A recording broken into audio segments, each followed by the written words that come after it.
Good morning again, everybody. I hope you had a sound sleep. I am Vivian Diangang, Sister Vivian Diangang. I belong to the congregation of the Sisters of St. Anne, and I am very opportune and I appreciate the opportunity given to me to share with you this morning.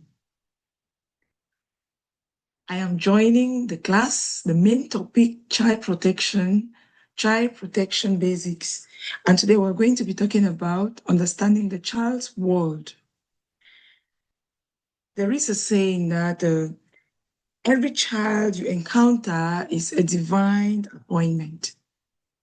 So any child we are able to help, every child we are able to support, it's a divine appointment. It's as if we're meeting God. So we'll go straight to the topic of today.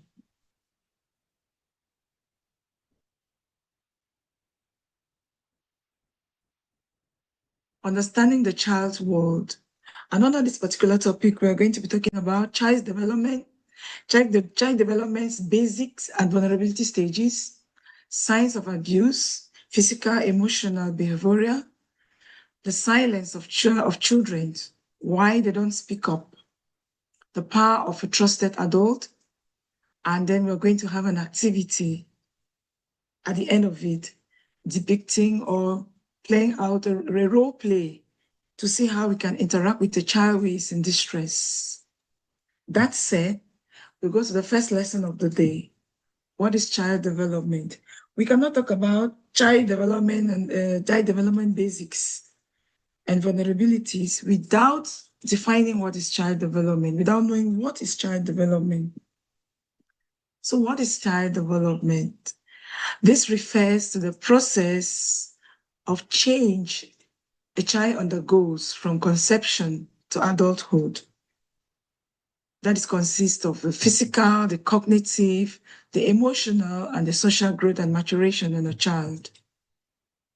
We can say that it is a lifelong journey from dependence to independence.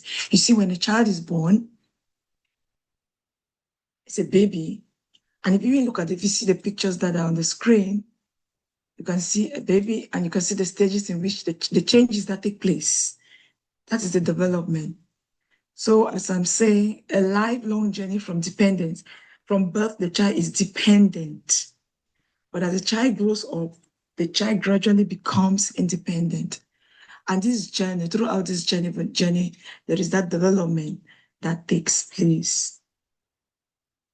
So for us to know more on what is child development before we enter into the vulnerability stages, we made mention of the physical development, the social, the emotional development. So we are going to talk on each of those. This is just to make us understand better what is child development.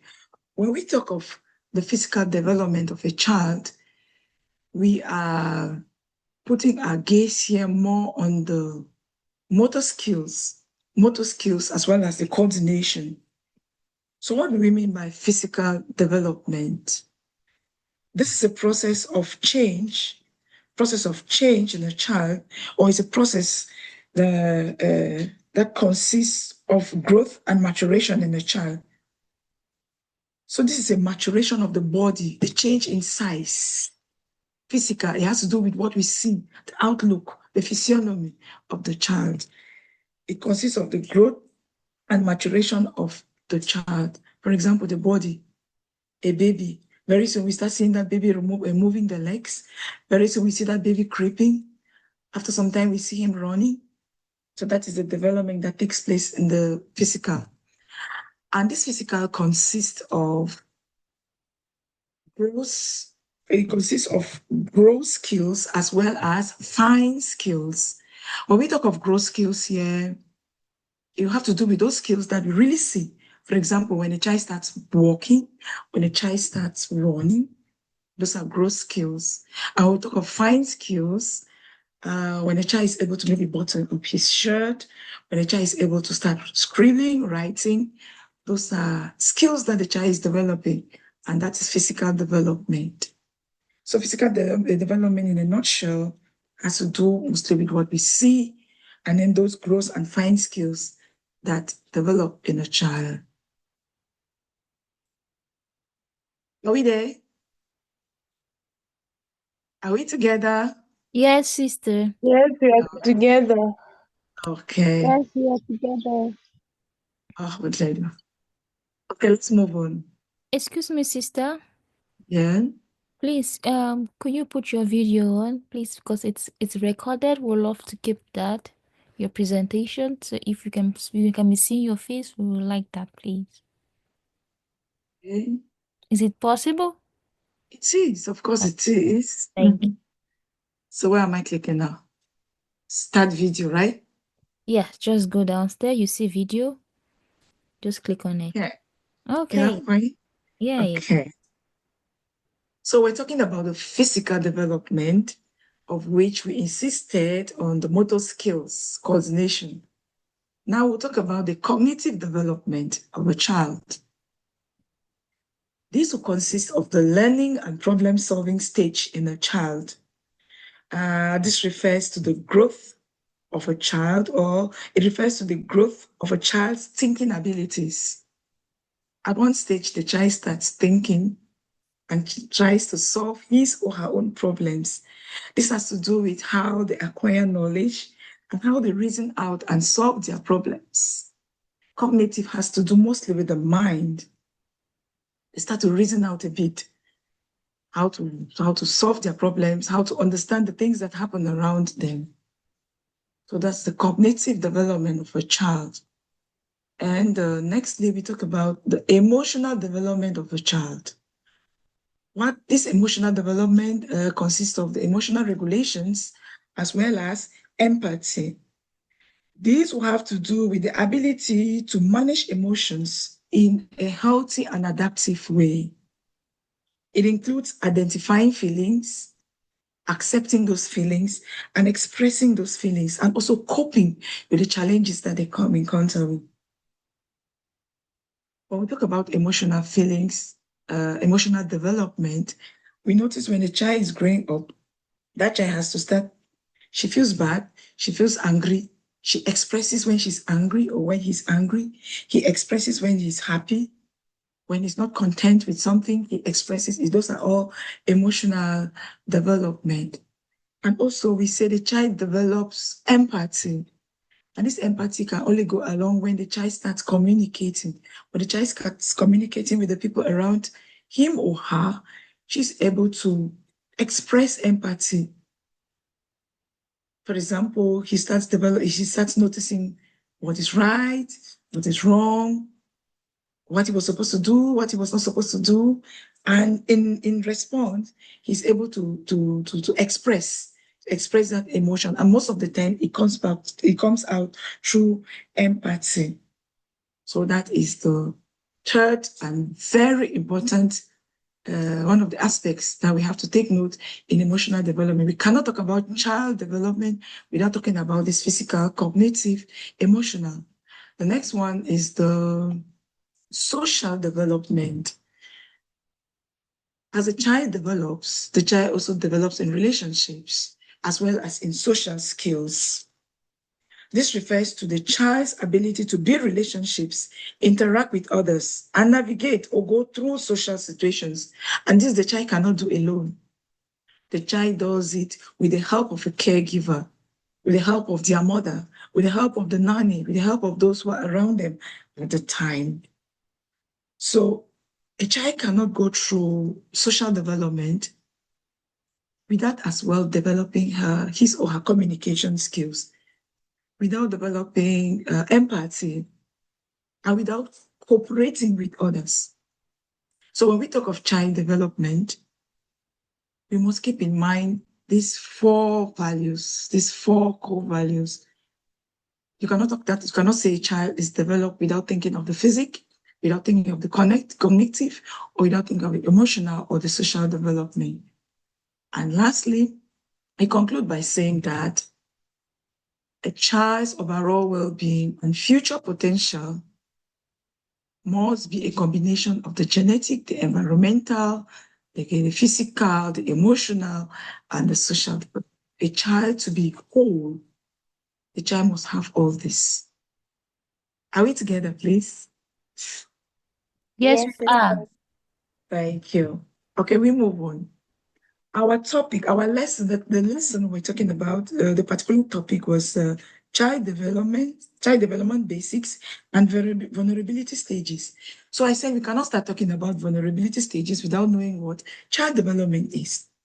So having known what child development is, we are going to move to the vulnerability stages in child's development. Of these stages that we have just seen, each of these stages that we have just seen, they are very unique. Each child has a vulnerability in each of those stages.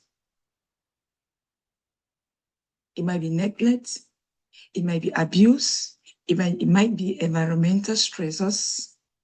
So what the caregiver needs to know is to understand that in each of the stages that we have just enumerated, there might be or there will be vulnerabilities that a child will encounter as a child grows up. And the caregiver is supposed to know that so that she's able or he's able to target and be able to support the child in these various stages of his or her growing up.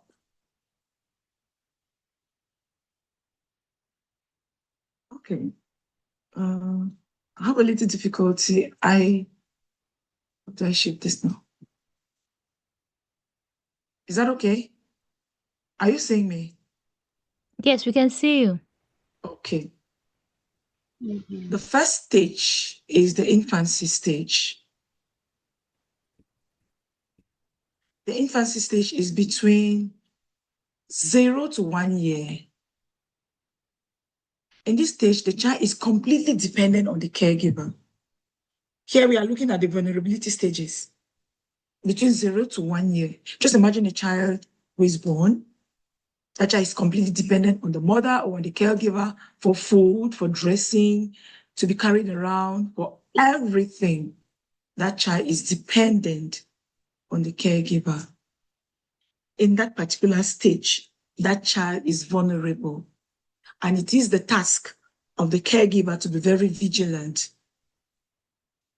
The next stage, we have a toddler from 1 year to 3 years old. In this stage, this child is exploring environment, learning boundaries. And we can also say that there are lots of vulnerabilities in this stage. For example, a child between this age, you can even just look at the children we have at home. Children around this age, I remember, or I see around, they create them space. They want to pull down everything they come across. So if you look in the houses, children at this stage, they just create them a whole space, maybe in the sitting room. And they can run around, they can pull what they want, they are exploring the environment. They want to see what is around. They give them a lot of space so that they can pull down and pick and climb and jump. So at this stage as well, the children are vulnerable, and it is the task of the caregiver to be very vigilant so as to give support to this child. So we also have the early childhood, which is between 4 to 6 years. At this stage, the child is developing social skills and testing his or her limits. Here, the child learns to interact with each other, with the people around him, and forms relationships, cooperation, communication, empathy. The child is developing her skills, her social skills, skills of communication, skills of interaction, skills of relationships. And there is no doubt that at this stage, the child is still exposed to vulnerabilities. When we talk about testing limits here, we refer to the fact that they are able to define and accept, they are able to define acceptable behaviors, and they do this through the interaction with the caregiver around them. a child at this stage, the parents are able to straighten them up, correct especially on their behavior. You see a caregiver or a parent or a senior who is there is able to tell a child, this thing you have done is wrong. This one you have done is correct. So through that interaction, the child learns to do was to test his limits, to see how far he or she can go. He knows that this thing, if I go to here, it's correct. If I go to here, it's wrong. So they test their limits, and that is how they develop their social skills. And while developing these social skills, as I said, it cannot be done without communication, without empathy.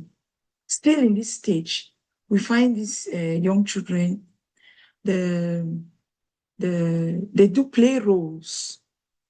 We all did it when we were kids.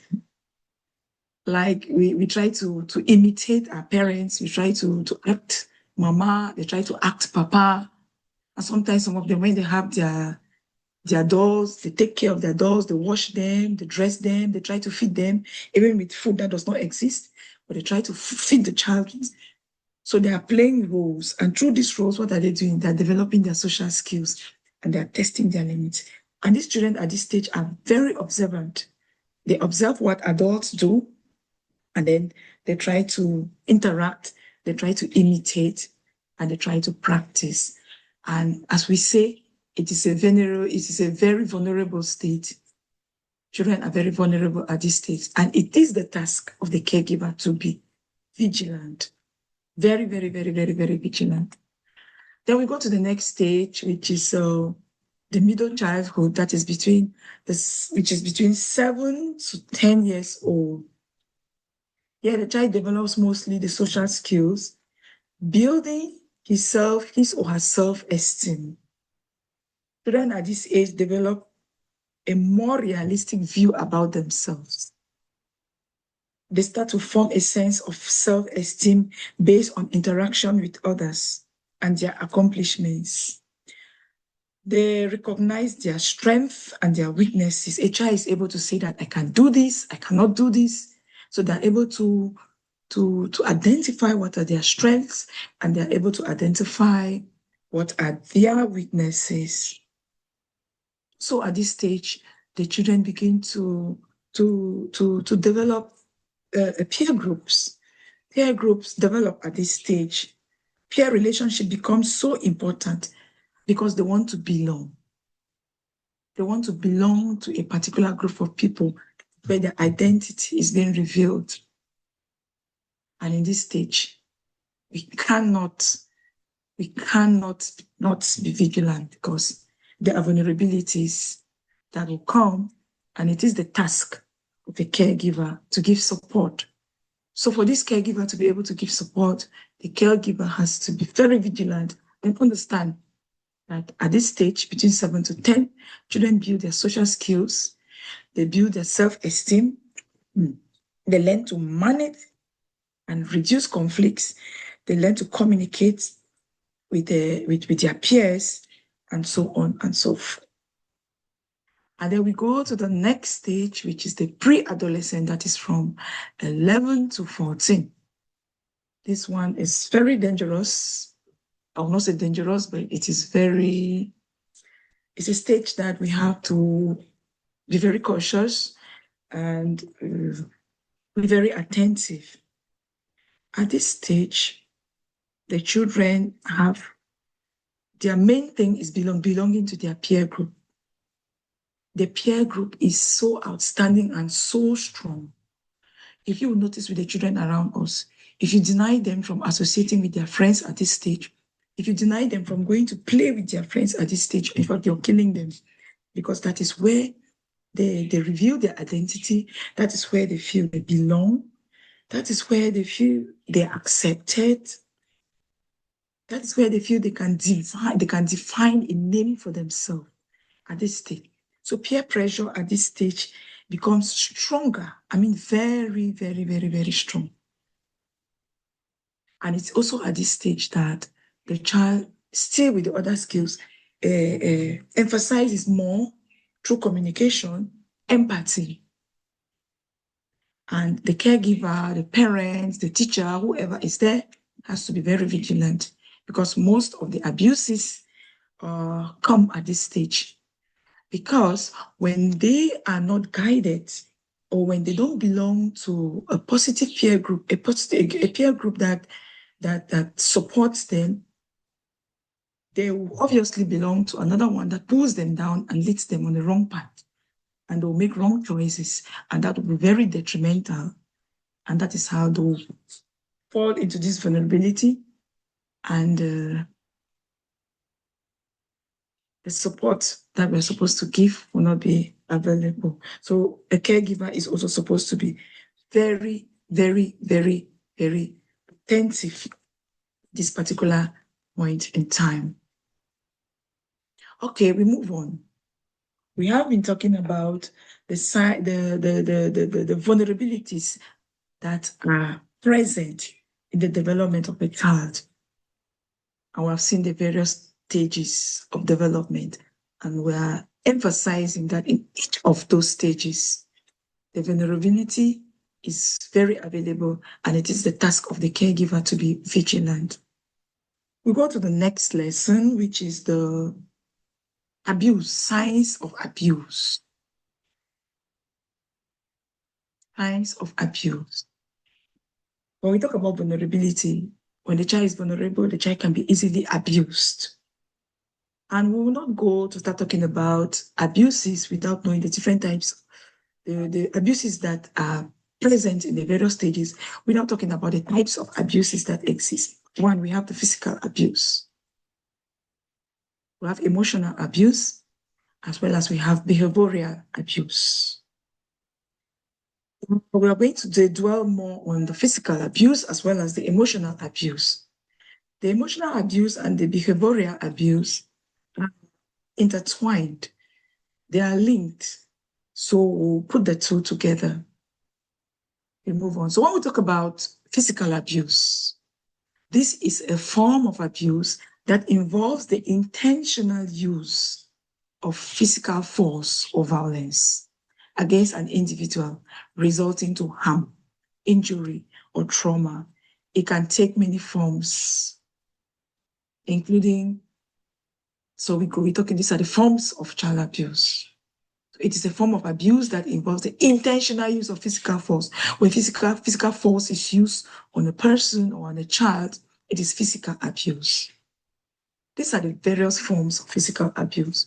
We have hitting, slapping, punching, kicking.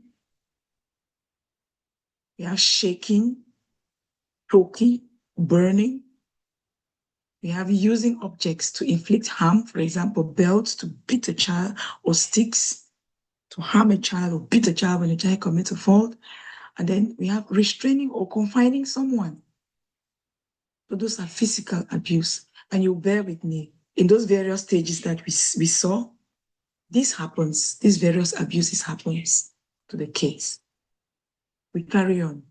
Signs of physical abuse. How do we know that a child has been abused physically? We know a child has been abused physically when we see bruises on a child, particularly indicative of abuse if observed in infants and immobile children. Imagine a baby, a little baby who is being carried around, who is dependent on everybody, dependent on the mother, dependent on the nanny, dependent on whoever is around. If you start noticing bruises on that child, a child who is immobile, or a child who is on a wheelchair, who does not go anywhere, who is in one place, you notice bruises on that child, it's a call for concern. It's a call to check up. Where is these bruises coming from? Who inflicted these bruises on this child? So that is how we discover signs of abuse. Another way of seeing a sign of abuse is when we see broken or fractured bones, or evidence of old fractures on children, burns or scars, particularly to the feet or the bottom, bite marks. It must be a call for concern for caregivers, for parents, for mothers. When you see those strange things on children, it's good to check, it's good to ask questions and to follow up. We also have the effects of poisoning. For example, vomiting, drowsiness. You see a child just vomiting, you see a child just drowsy. Yeah, they might be sick. It's always good. When it is consistent, it's a call for concern. It's good to check. Then we have breathing problems from drowning, suffocating. Some children are abused by the nannies might be bathing them and they drown them in the pool of water or in the basin in which they're bathing them. And these various signs you will see. Suffocation. We carry on. These are signs of physical abuse. Sometimes you see a child seemingly frightened of the parents. We see that a lot. Sometimes when the parent drives in, maybe the father, maybe the mother, these children who are sitting in the parlor and they were having a nice time, they all run into their rooms. They're all hiding. Why are they hiding from their parents? Why are they hiding from that adult who has just come? It might be a parent, it might be any other adult, it might be an uncle, it might be whoever they run away from. When a child starts running from people, we have to check it. It might be physical abuse. Then we have reluctance to return home after school. I work in a school and I have these examples. There are children who at the end of the term tell me, sister, I don't want to go back home. Can you imagine that? I don't want to go back home. They want to stay in school. Why? Because going back home is as a nightmare. It's a nightmare for them. Hello, are we there? Yes, we are. Yes, we are. I hope we are following. Yes, we are following up. Okay. So you see them reluctant to go home because it is a nightmare. When we see these kind of things, when a child starts refusing to go home or turning around, or see after closing time, you see them playing football, or some pretend I want to do my homework, I want to do this, just to pass time and not to go home. Maybe they're avoiding a particular individual or a particular adult who inflicts pain on them or who brutalizes them physically. Some of them display frozen watchfulness. They are lost. They're like daydreaming. And then in some, you see head injuries in babies and toddlers, maybe signaled by the following symptoms. You can find swellings on toddlers, babies, those little children. They are just playing within the confines of the house, but you find a very serious swelling on them, bruising, fractures. You have to check that. Or you find them being extremely sleepy, sometimes breathing problems, vomiting seizures. They are just irritable. Sometimes they even don't feed. They don't want to eat. Those are the things we have to check out. So these are the various ways in which we can identify these are the signs of physical abuse. And I bet you, in those various stages that we saw and the vulnerabilities, these abuses are very, very, very evident as a child grows up, as a child develops. We move on. I'll invite you to look at the pictures on the screen, observe, and let's just observe.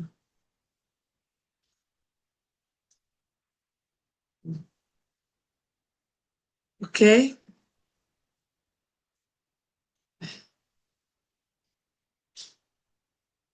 Can we share what we have observed? I don't know, in any of the pictures, we see a student sitting in the hallway in the school. We see two parents talking, the little girl. I don't know, can we share what we have observed? Hello? Okay, sister, for the first picture with the boy child, we see arrows pointing, which says bad, stupid. I will just guess the last one is dull Yes, since yes, yes. It's not very visible. yes. Yes, thank you. So that would be that the child has constantly been told these things. And at this moment, I feel like he starts to believe that that is already who he is. He's bad, he's stupid, he's dull, because that is what he's constantly being told. Then for the one of the parents and the little girl, I feel like they are complaining about her, maybe her Yeah. behavior or something. They are not satisfied with her, and they are doing it, arguing maybe about decisions, even about her. some parent, a mother might want this, a child might want this, and they do that all to her hearing and around her. And Exactly. the middle picture, I can't really grasp that, but it's just pointing fingers, which means it can talk about dissatisfaction. Yeah. Like one around her is not satisfied with her ways, how she behaves, how she does things. And the last picture of the girl sitting down in the hallway, it just shows a child who is seriously, should I say, traumatized. She has Exactly. a lot going on in her head, that I think she has just taken that moment to just take a breather, because she's getting so worked up. So from my Yeah. own understanding, that's what I can pick from the pictures. Thank you. Thank you very much. In short, you did it. You did it so well, and I think that is what is happening in the pictures. The one in the middle, just to add to what you said, yes, pointing fingers pointing to this particular girl. We see four different fingers. One might be the parents at home, the other might be at school, her peers and her friends, the others might be teachers, the others might be the people around her. You see, everybody telling her, you're not good enough, you're like this, you're like that. And as she has said, these particular images, they bring us to the next kind of abuse that we are going to talk about, and that will be emotional abuse. Emotional abuse. So what is emotional abuse? Emotional abuse involves consistently mistreating a child in ways that harm their emotional development.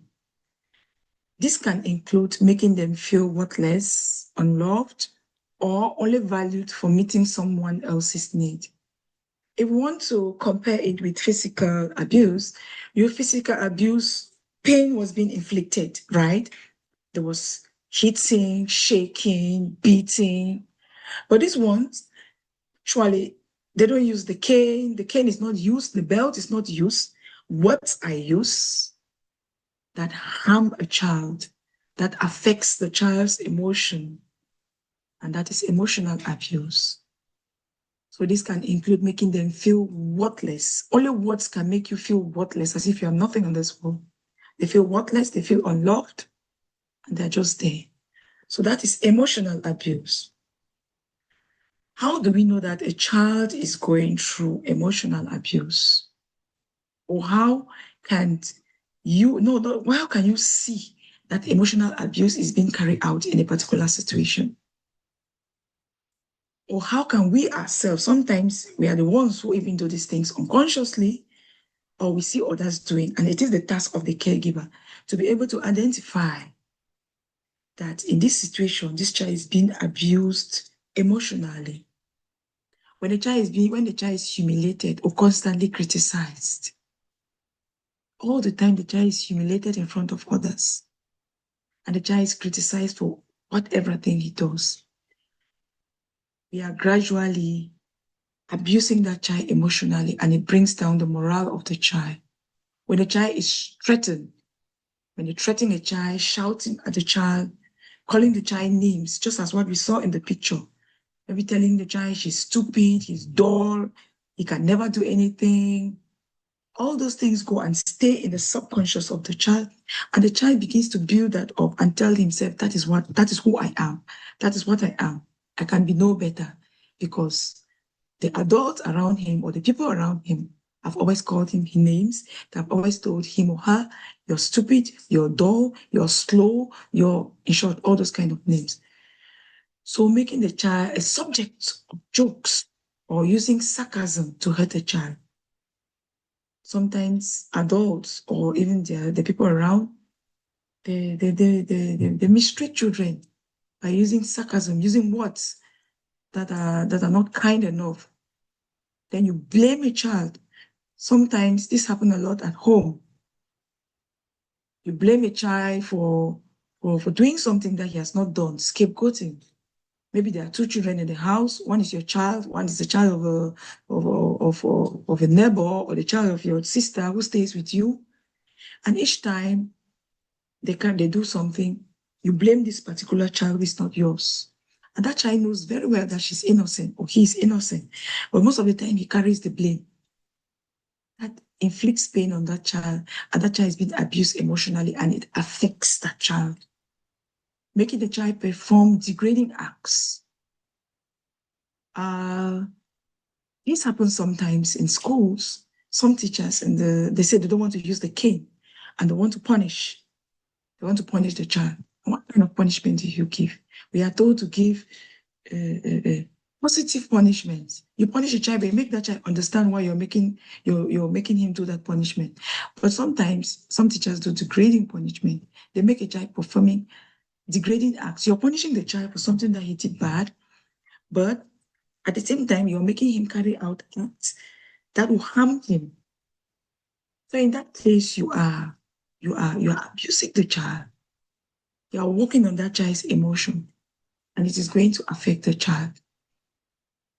So not allowing them to have friends. This is the worst thing you could do to children growing up. You block them in the house. They cannot go and play with their friends. They stand in the window and they watch their friends playing.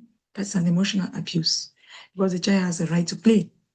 It's true that we can control, but we cannot totally prevent and block them from interacting with their friends, because it is part of their growth.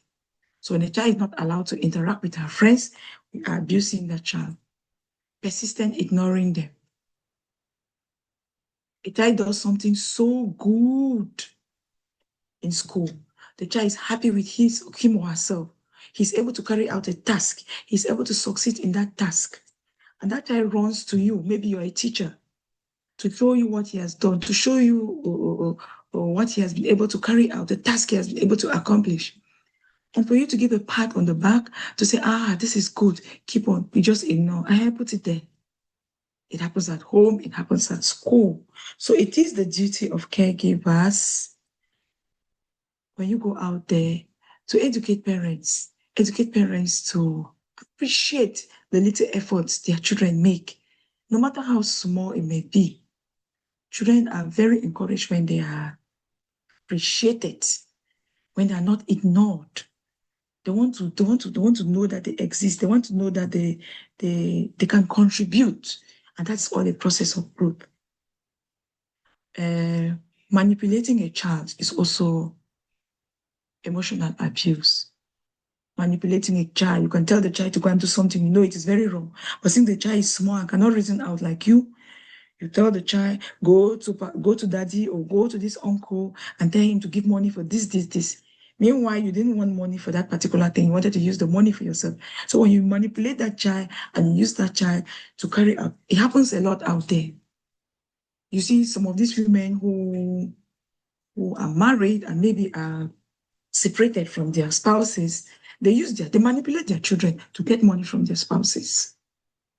And when you keep doing that, you think that you're helping the child. But in another way, you are abusing that child. Another child in return will abuse other children in that same way, or her own children when she grows up. So these are the kind of things we should tell parents, we should tell those who take care of children when we meet them.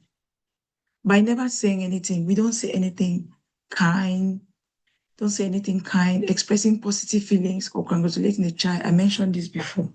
We have to congratulate the child. We have to express positive feelings. We have to tell them they tried. Even when they don't try, we have to tell them that they will do better next time. This boosts the morals of a child. This makes a child feel they are not worthless. Never showing any emotion in interaction with a child, also known as emotional neglect. Whether a child goes up or comes down, whether a child is sick, the child is healthy, or a parent just sits and watches.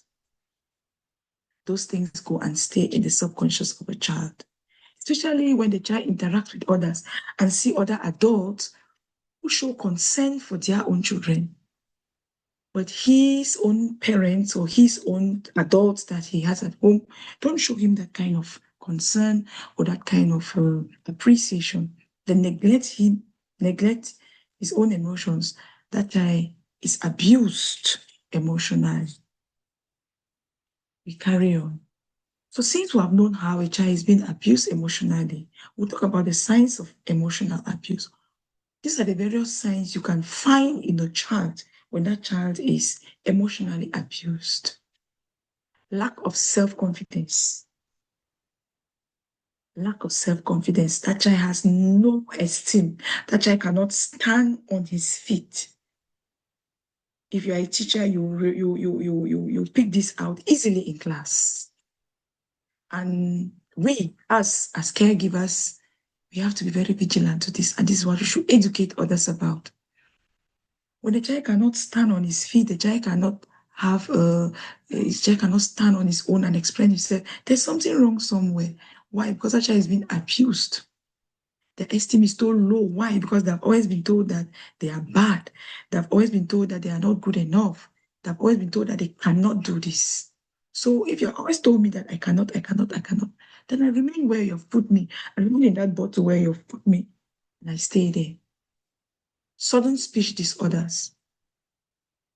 There are some children who, when you ask them questions or you ask them to express themselves, they probably know what to say. But suddenly they can't talk. They can't talk because of emotional abuse. You have to try to stand and express themselves. They really know what they want to say, but when they stand, there's that sudden, it's as if the tongue is gripped. The child cannot express his or herself again because that child is being tormented. Then you have self-harming, including eating disorders. Some children, when they're abused emotionally, they tend to harm themselves. I've seen a situation where there are the parents who have their issues. They quarrel at home. They neglect the child. They do many things. And this child now, for his safe space, they look for their safe space in order to have peace. And what is that safe space? They can start harming themselves. Harming themselves by eating things, they just eat disorderly. I've seen one who has even taken a knife or a blade and is trying to harm herself. The parents don't care. If I die and go, they will not even bother. And this is all because of emotional abuse. Then we have misusing substances. As I said, a child is looking for a safe space. The home is not a safe space for this child because either the child is being abused at home or the parents themselves do not make the environment comfortable. So what happens? The child seeks for refuge somewhere else. It could be in alcohol, it could be in drugs, it can be in friends. And what kind of friends are those? Those friends might be leading the friends, they might be taking the friend, making the child to go wayward. So these are all signs of emotional abuse. When you see a child starts behaving like this, it is always good to check it out. There is a lack of empathy, including cruelty to animals. I'll just give you a little example. We once had a student, that child was in he came to our school in Form 1. This child had been abused emotionally, but none of us knew it. She had never told anybody about it. And she came to school. In the course of teaching, I don't know what we're talking about, in the guidance and counseling class. Yeah, we're talking about puberty, and we're talking about menstruation. And I made mention that you're becoming mature. And when you start seeing your menses, you are a woman.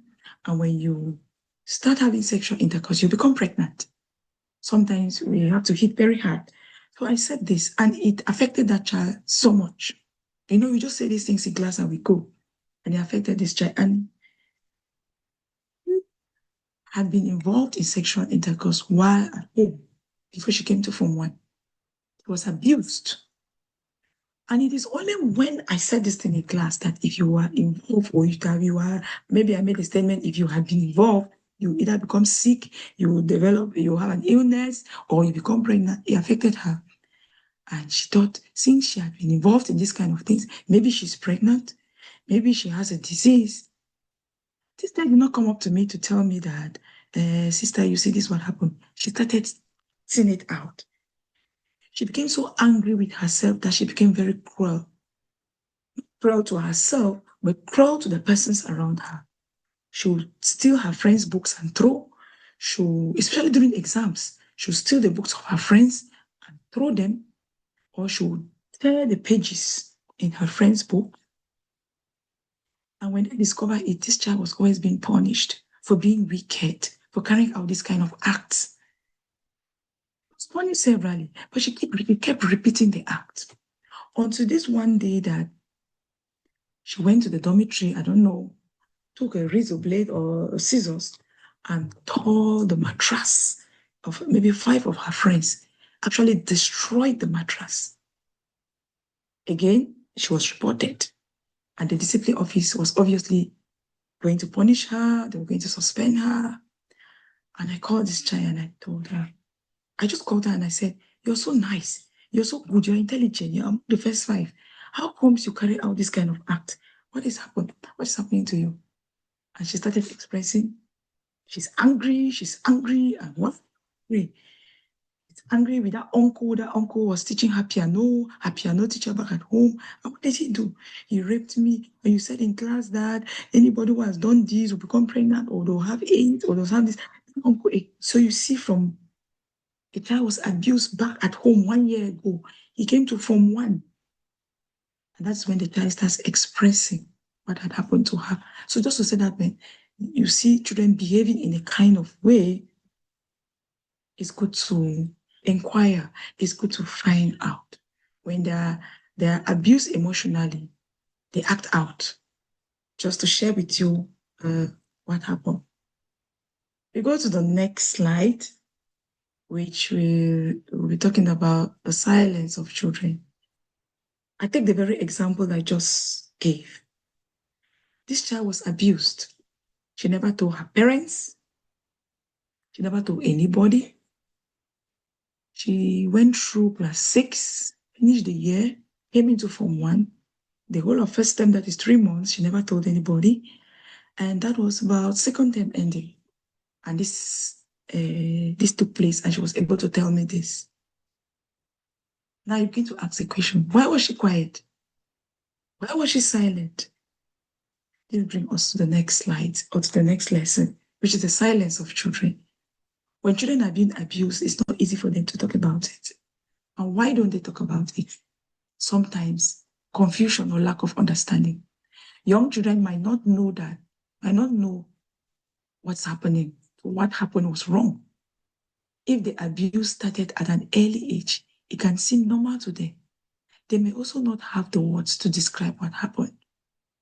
Imagine a child who has been abused, maybe when the child was just maybe 4 years old, 5 years old, 6 years old. That child becomes so used to it, and it's normal. And the child doesn't even understand the difference. I don't know if this is an abuse, I don't know. So the child cannot even understand. That's why some of them keep quiet. Loyalty or attachment to the abuser. That is another reason. Excuse me. Excuse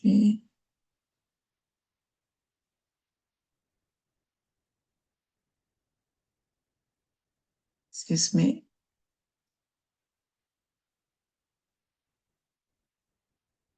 I hope we are following, please. I'm doing the talking alone. I've been talking too much, right? Are we there? Yes, we Yes, are. we are. I seem to be talking a lot. So far, please, if I'm fast, just stop me and we'll repeat what we have said. I hope I'm not too fast. No, not too fast. Okay. No, you're not too fast. We understand everything, and it's quite interesting. Okay. So we're talking about the silence of children. So we said loyalty or attachment to the abuser. A child who is abused might not be able to talk because this child is attached to the abuser. Often the person's hurting the child is someone they love or trust. It might be a parent, family member, or teacher. Just imagine a parent who is abusing her own child. Will never tell on his father. The child will never tell. They love their father, and they don't want people to know that this kind of thing their father is doing this kind of things to them. And so they are loyal and they are attached, and then they keep quiet, and then they are suffering inside. This child may still care about this person and feel, oh, excuse me.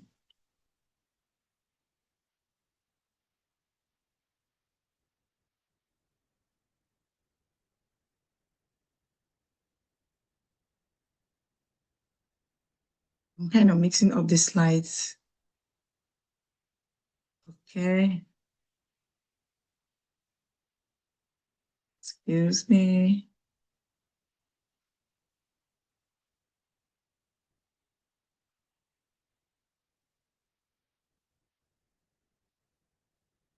Okay.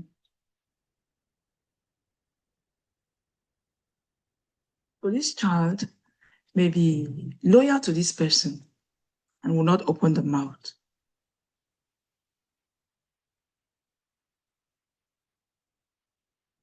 Another reason might be that this child is afraid that she won't be believed if she goes and tells the adults around her that this is what this particular person is doing to me. Maybe this is what my mother is doing to me. This is what my father is doing to me. This is what this cousin is doing to me. She might not be believed. She might not be trusted. Especially in those kind of situations where the child is kept aside, the child is neglected, they don't care about the child. So this is more likely if the abuser is someone's other adults trust. We might be in a home scenario, and the uncle maybe might be abusing a girl child in that house, and that child cannot say it. Why? Or the elder brother might be abusing, and that child cannot open the mouth, because if he says anything about the elder brother, nobody will believe, just because the elder brother is trusted more than her. So they may worry they will be called a liar or told they are making it up. And we have a situation that happened in our school just of recent. There's this girl. The mother separated with the father and got married to another man and brought this child along, and this child was living with them. But this father, this new father, the stepfather, was abusing this girl. This girl said it severally to her mother. Her mother denied it. Her mother told her she wants to spoil her marriage. Her mother was angry with her. Her mother would beat her and tell her never to say such a thing. Her mother would even sometimes send her to go and stay with her aunt that she wants to spoil her marriage. And this man kept raping that child. And what happened? She became used to it. She started enjoying it, and she liked it. And in return, she was the one now looking for men. Like an addict at her young age. And guess what? We had to send her out of school this academic year that is finishing, second term, because she was pregnant. That is when the mother came to know that all what this child was saying was true. So in those cases, that's a case where the child was not believed. So lack of a trusted adult. They may lack a trusted adult to confide in. When children lack someone they can confide in and tell the truth, what do? They conceal. They keep what they have. Some children don't have anyone to feel safe talking to. If there's no adult they trust, they may keep it to themselves without support. The silence continues. Why children don't tell? There is fear of retaliation or punishment. Some are afraid that when they tell, they might be punished. Children may be scared that their abuser will hurt them or someone they love if they speak up. Others worry they will get into trouble if they tell. I can keep telling you the stories that I have in school because I have so many cases. There's this one who concealed the truth, could not say she was being abused because the abuser told her she lives with her auntie. And this abuser is the brother of the auntie's husband. And the abuser told her, if you ever open your mouth and tell your auntie or tell anybody, I'm going to tell my elder brother and I'll send your auntie out of this house. You people will go living in the streets. You have no home to live.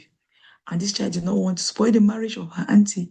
She did not want to go to the street. So she was concealing it because that adult, that abuser, was frightening and threatening her. So that is the reason why children keep quiet. They don't tell what is happening to them. And it is an eye-opener for caregivers, for us to be very vigilant Be very vigilant if we want to help these children. This takes us to the next slide, which talks about the power of a trusted adult. Things these children conceal, they keep away the truth, they don't have the capacity to tell. It is the duty, the obligation of the trusted adult to put in their place. So you might have heard the term trusted adult or safe adult. A trusted adult is someone a child feels comfortable opening up to if they ever feel uncomfortable or if something is upsetting them in their lives. Often this will include their parents or carers. Trusted adult might include members of a child's extended family, such as grandparents, aunties, uncles, or other cousins. They could also be authority figures in a child's life, such as the teachers in school or their counselor in school. So we must be trusted adults in children's life. That's our task, caregivers, to be a trusted adult in children's life. The qualities of a trusted adult. A trusted adult must be a good listener. Someone who listens when you say something and believes you. You tell them things. Someone who asks questions and is interested in what you have to say. When a child goes confiding to you, telling you, you listen to that child and believes in the child, and then you are interested in what she's saying.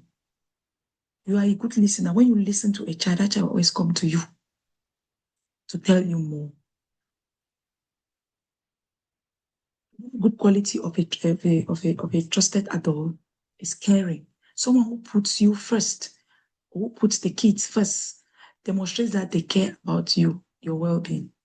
When you demonstrate that you care about a child's well-being, you care about how he's feeling, what is happening, you check and ask.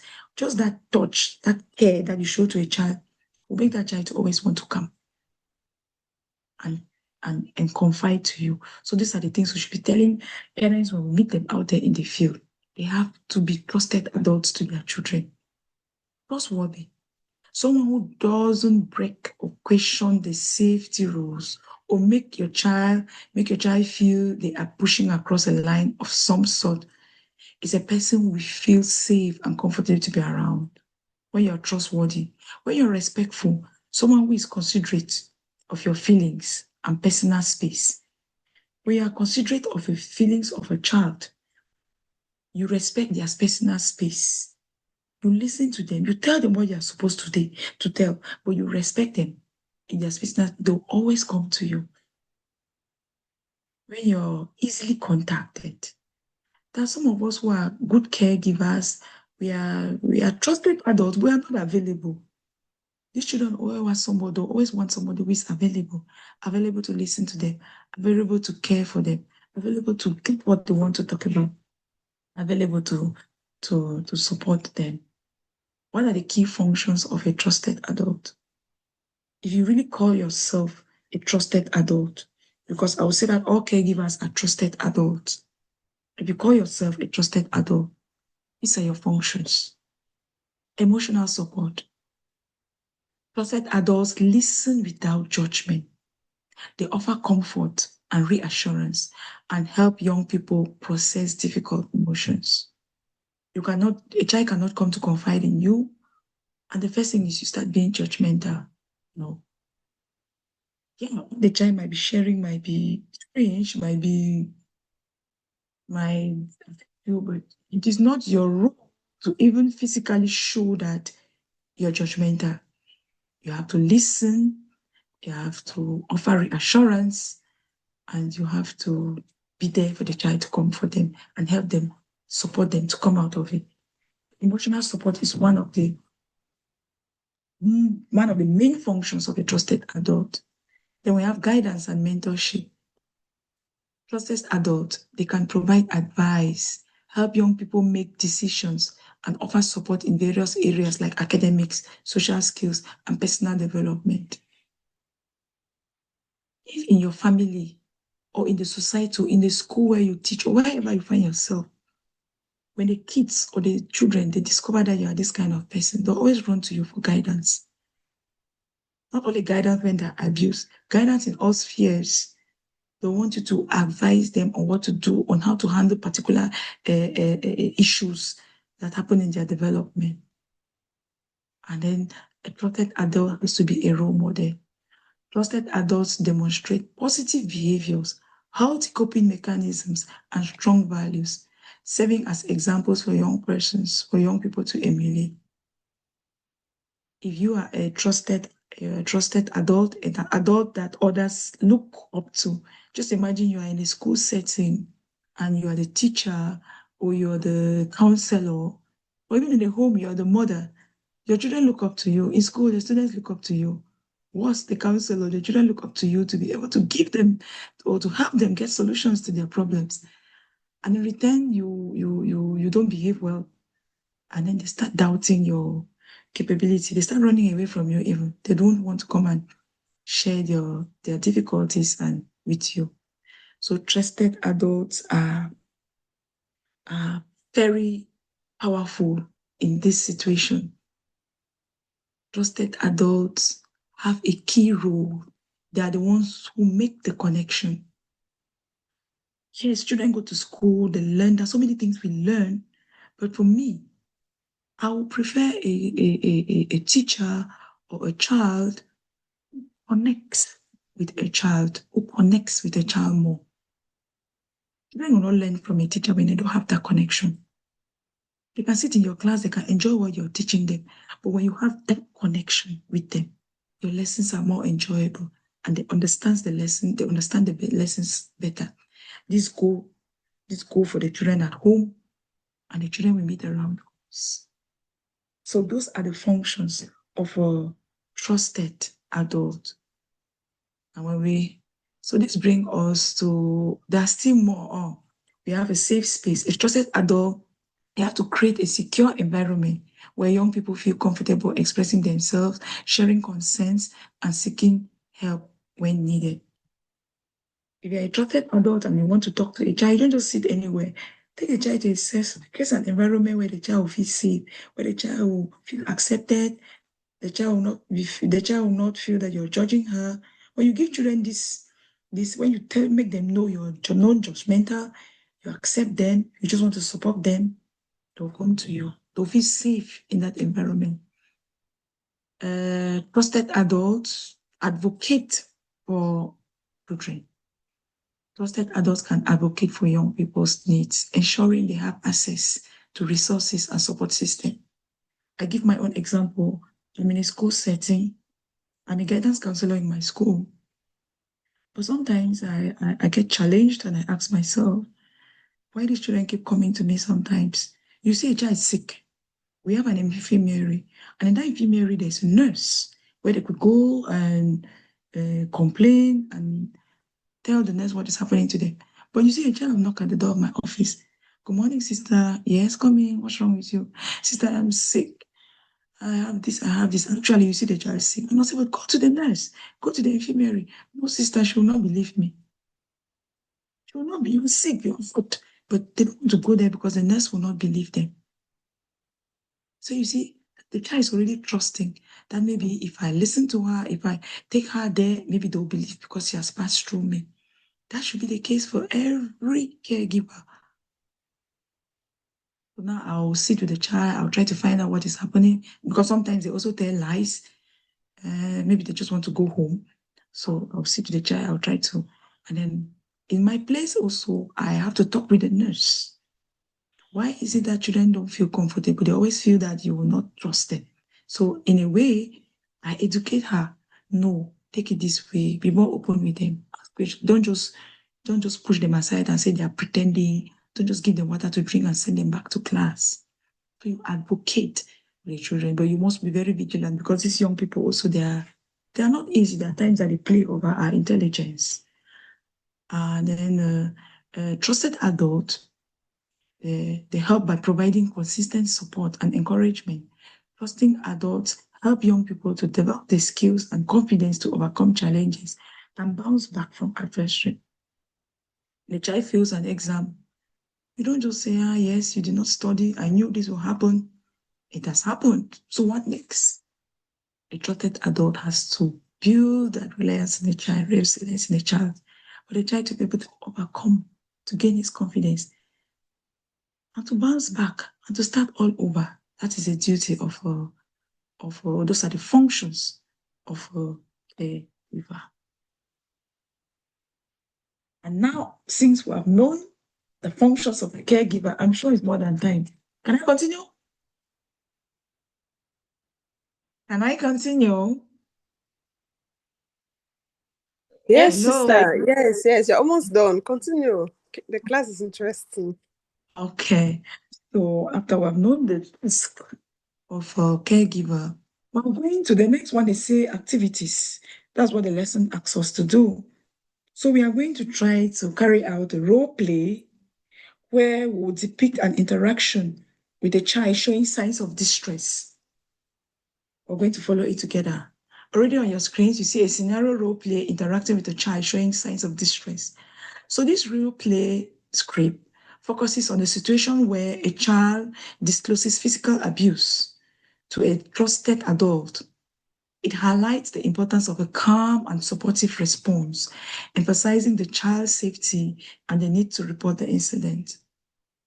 So it is just a role play on how we can interact and support a child in a situation. In this role play, the characters are Sarah, who is 10 years old, and Miss Jane, who is a teacher.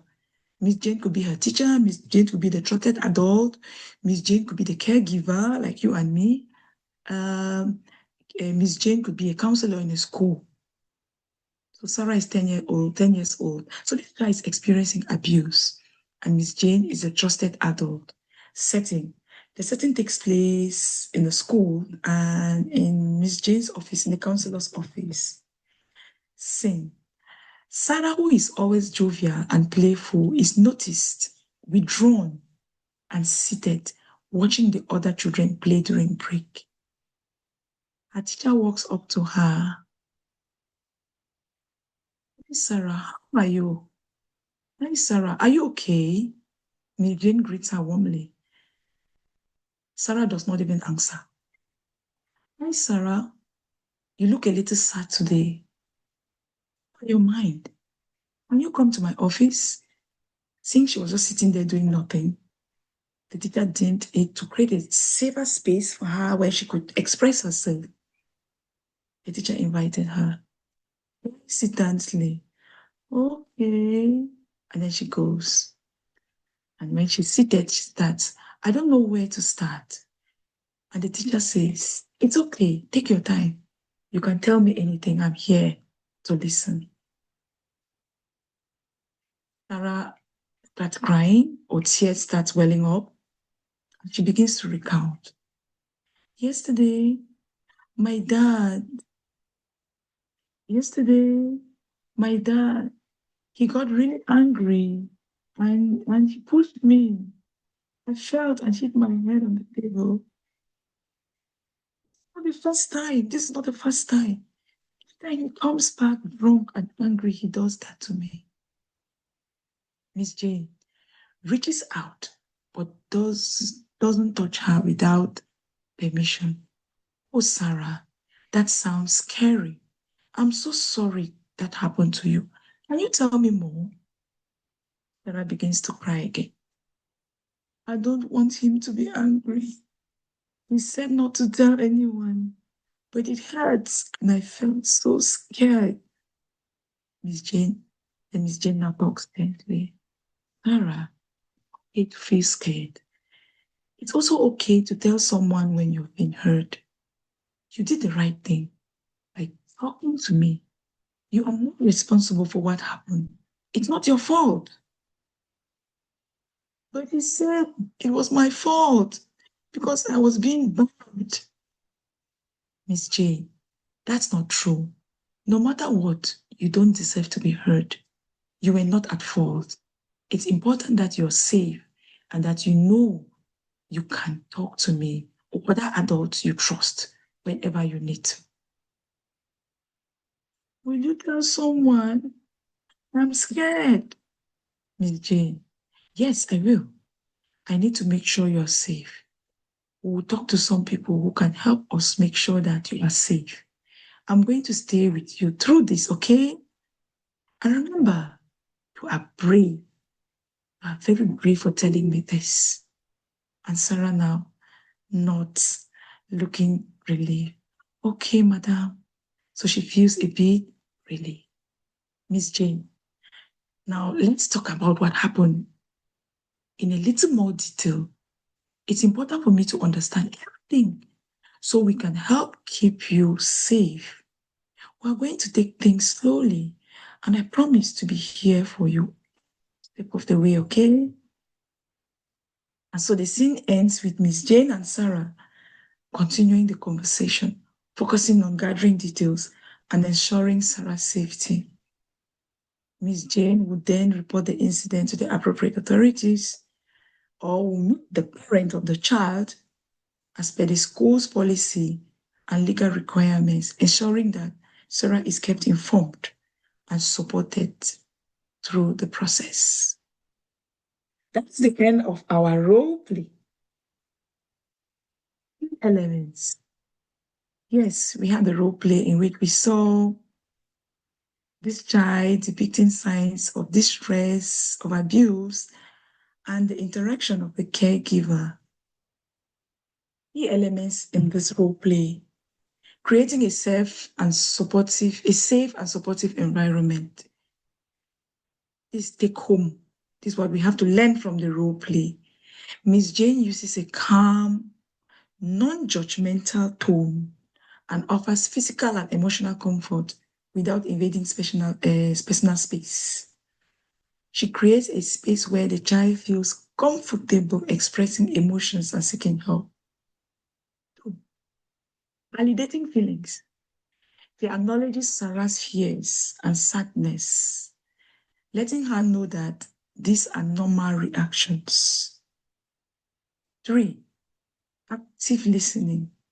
She demonstrated understanding, and she also demonstrated empathy towards the child. 4, emphasizing non-responsibility. If we notice, Miss Jane had to repeat and repeat because the adult or the abuser had put in the child's head that he acted like that out of the child's fault. So Miss Jane had to put into Sarah's head that she's not at fault here. Miss Jane makes it clear that Sarah is not to blame abuse. 6, promising support. Miss Jane promises to collaborate. Collaborative support, collaborative problem solving. They assure Sarah that she will not be alone and that helps is available. So Sarah feels more comfortable and relief. Then explaining reporting. The teacher explains that reporting is necessary for Sarah because Sarah was afraid. Are you going to tell? Are you going to tell someone? Because I'm scared. The father asks her not to tell anyone. So the teacher or the counselor reassures her that the reporting is necessary for Sarah's safety and that she will be involved in the process. She will not be alone. Reassurance, emphasizing safety. So throughout the conversation, Ms. Jane prioritizes Sarah's safety and well-being. We see here reassurance and follow-up, reminding the child that they can always seek support. And nota bene, this scenario or this role play can be adapted to fit various settings and various situations that we come across.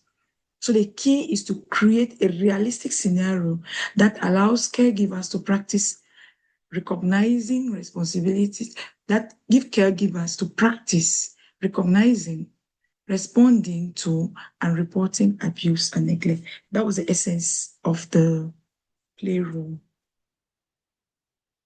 And next, after we have had the play role in which we have seen this caregiver trying to interact and support the child, our lesson asks us to walk in the shoes of the child. If we look in one of the aspects, I said Madam Jane or Miss Jane empathized. She showed empathy to the child. She empathized with what had happened to the child. That's something that all caregivers have to carry around as they go. And it's a difference between empathy and sympathy. It's not as if any scene we see or any situation we see, we just feel sorry and we go, no, you empathize. What is the difference between empathy and sympathy? So empathy is the ability to understand and share the feeling of another person. That is, you have a deeper connection with that person. You see the person, what the person has gone through, and you're able to enter into it and you want. Meanwhile, sympathy, on the other hand, is feeling sorry for someone's misfortune, but without necessarily sharing in their emotion. So this lesson asks us to carry out to the shoes of the abused child and to empathize, to walk in their shoes and to carry out an empathy exercise. And this is what I have for us.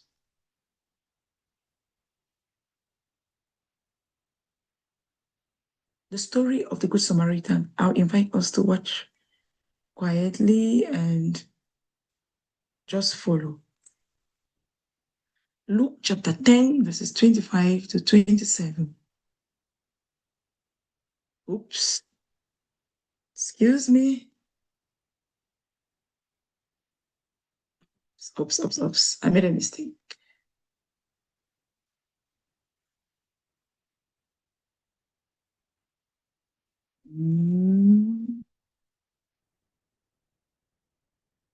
Okay.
The story of the Good Samaritan, Luke chapter 10, verse 25 to 27, depicts empathy.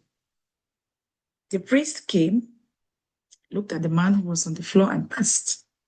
The Levite came, passed. It's not as if they didn't feel sorry. They sympathized. They sympathized with this man who was on the floor, but they went their way. And the Samaritan came and wore the shoes of this man. And that's why he could carry out all the acts he did. That's why he could save the man, take him to the inn, pay for his bills, and make sure that the man was okay. So with this video, we have now the exercise of empathy. I'm sure it's very explicit, and it really makes sense because it's coming from the Holy Book itself. So that said, empathy should be the watchword of a caregiver. Okay. And this brings us to the conclusion of our lesson for today. Understanding a child's world is crucial in child's development. By recognizing their unique experiences, perspectives, and needs, what can we do?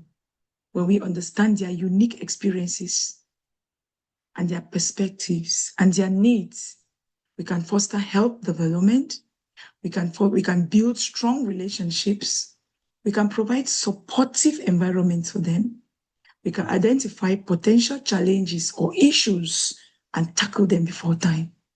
And we cannot do this without following the cognitive development, the physical development, the social development that we saw, and the emotional development, which are all part of which is all what makes the development of a child. So by understanding these facts, we can better support children's growth, address their needs, and help them strive as caregivers. Thank you for your keen attention. Any questions? Hello? Hello, sister. Thank you so much. We appreciate. Welcome. I don't know, I've taken all the time. I hope if we have questions, then we can ask those questions.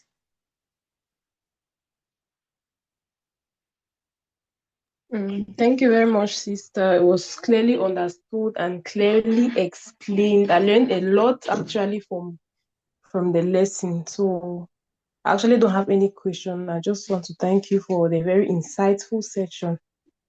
I learned very much. Thank you too. Thanks for listening. And I also want to thank you for giving me this opportunity. I look forward to more. Try to make myself available so that we are all in this together. We try to, in our own little way, to help or to give a support in this area that is ravishing our children in the world so that they live better and happier. So I also want to thank you for the opportunity you gave me. Vero, thank you so much for Yeah, linking me. sister, just hold on. Everyone, I would like to take a moment to truly appreciate Sister Vivian. She's a rare and beautiful soul, and she's not just caring, she's deeply compassionate to children, and she's also full of grace. She's above all understanding, and she's soft-spoken. So Sister Vivian I've known Sister Vivian since I was in Form 1. She has been like a mother, and she has been more like a mother to me. I think Fiona also knows her. She taught Fiona and I in Form 1. So, Sister, I would like to appreciate you. Thank you so much for accepting to do this. I know it's a lot of sacrifice. I'm very grateful, and I'm looking forward that we can work more together because I've actually learned a lot. You too. I'll make myself available. Try to make myself very much available. Thank you too. I've learned a lot while doing this. I revised so many things too, and it has helped me. Okay.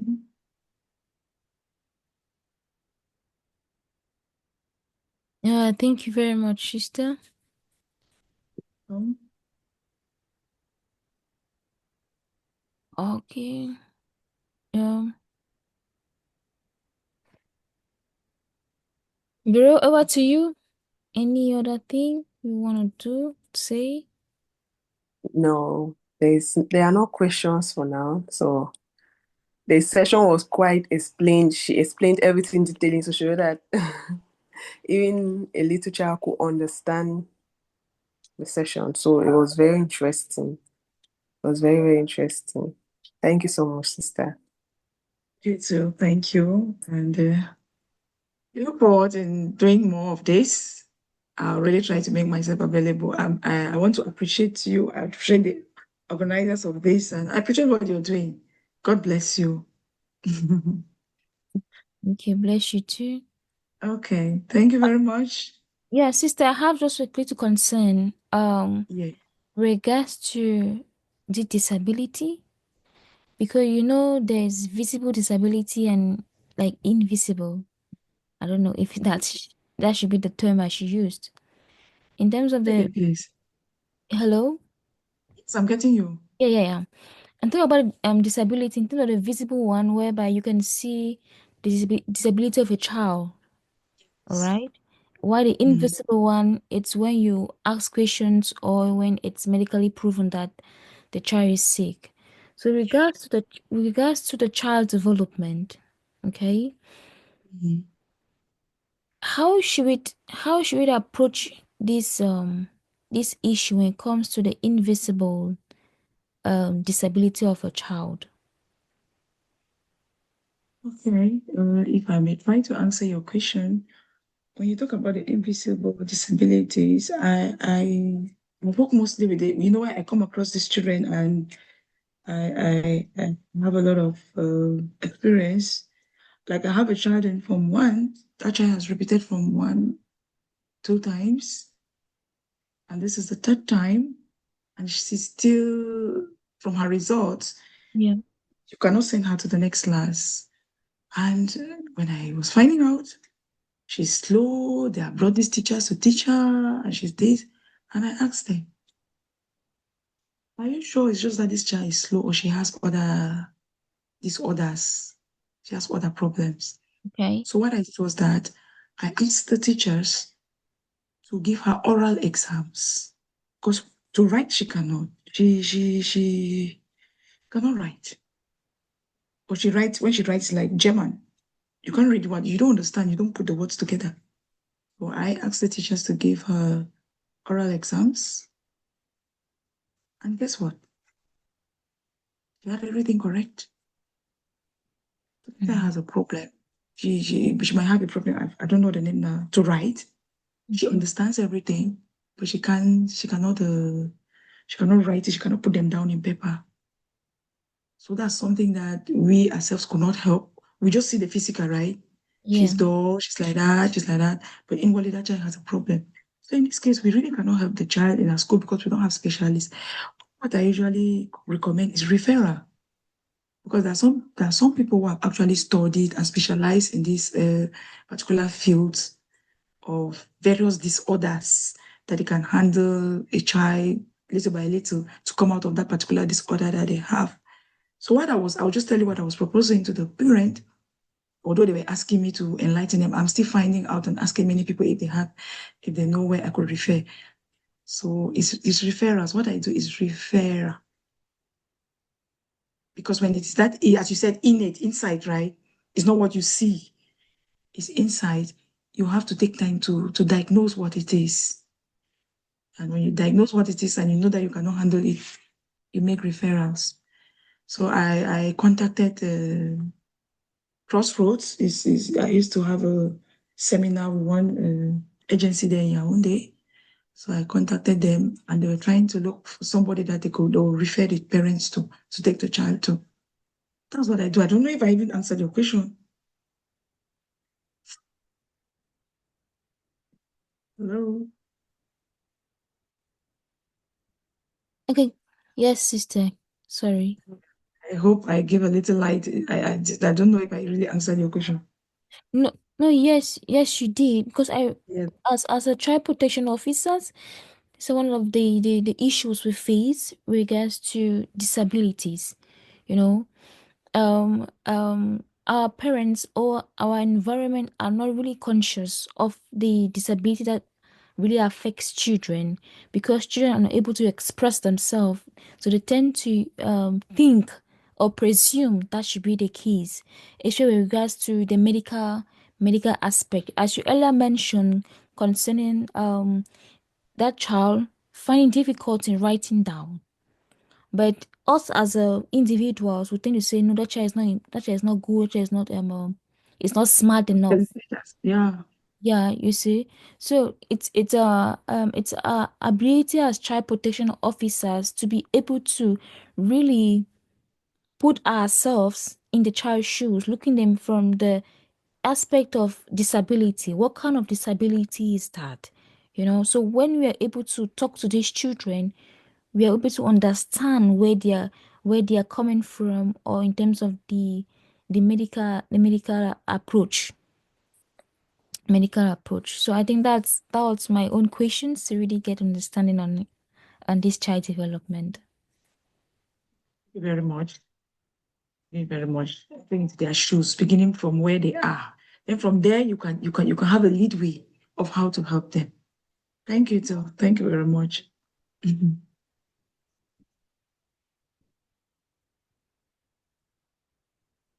So,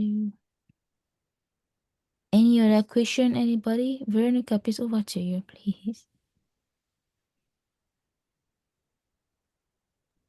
Yes, sister. At this juncture, we can end the session since there are no other questions.